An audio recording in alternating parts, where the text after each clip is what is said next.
শপথ নিয়ে সংসদে গেলেও ৩২টি আসনে ফলাফলে জালিয়াতির অভিযোগ তুলে আইনি লড়াই চালিয়ে যাওয়ার কথা জানিয়েছে ১১ দল। রবিবার দুপুর ভোট গ্রহণ গণনায় ও ফলাফল ঘোষণায় বিভিন্ন অনিয়মের অভিযোগে ১১ দলীয় জোটের নেতারা নির্বাচন কমিশনে আসেন। ৪ কমিশনারের সঙ্গে দীর্ঘ বৈঠকের পর গণমাধ্যমে কথা বলেন তারা।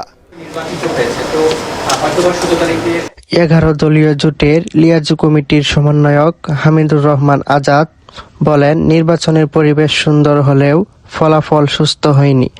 কারসাজির মাধ্যমে ৩২টি আসনে জামায়াত জোটকে হারানো হয়েছে। বিশেষ করে এই কয়টি আসন স্থগিত রেখেই পুনর্গণনার মধ্য দিয়ে স্বচ্ছতার সাথে আপনারা রেজাল্টটা দেন, তারপরে গ্যাজেট দেন। তড়িঘড়ি করার কারণ কি এটাই যে কমপ্লেনগুলো আসছে, সুতরাং এগুলো তাড়াতাড়ি করে ফেললেই বাঁচা যায়। নির্বাচন পরবর্তী সহিংসতার প্রতিবাদে আজ বিকালে বায়তুল মোকাররম থেকে বিক্ষোভ মিছিল করার কথা জানানো হয় জোটের পক্ষ থেকে। আমাদের ১১ দলের সিদ্ধান্ত হয়েছে, পার্লামেন্টে আমরা গঠনমূলক বিরোধী দলের ভূমিকা পালন করব। যারা ষড়যন্ত্র করে দেশকে অস্থিতির সৃষ্টি করে গণতন্ত্রের অভিযাত্রাকে ধ্বংস করার পায়তারা করবে, ১৬ই ফেব্রুয়ারি ঢাকার রাজপথে বায়তুল মোকাররম উত্তর গেট থেকেই আমরা প্রতিবাদ সভা এবং বিক্ষোভ মিছিলের ঘোষণা দিয়েছি। এদিকে নির্বাচন কমিশনার আনোয়ার ইসলাম সরকার বলেন, ১১ দলের পুনরায় গণনার বিষয়টি আদালতের বিবেচ্য।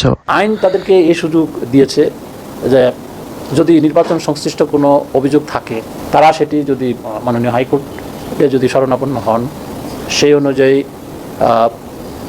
সিদ্ধান্ত পাবেন।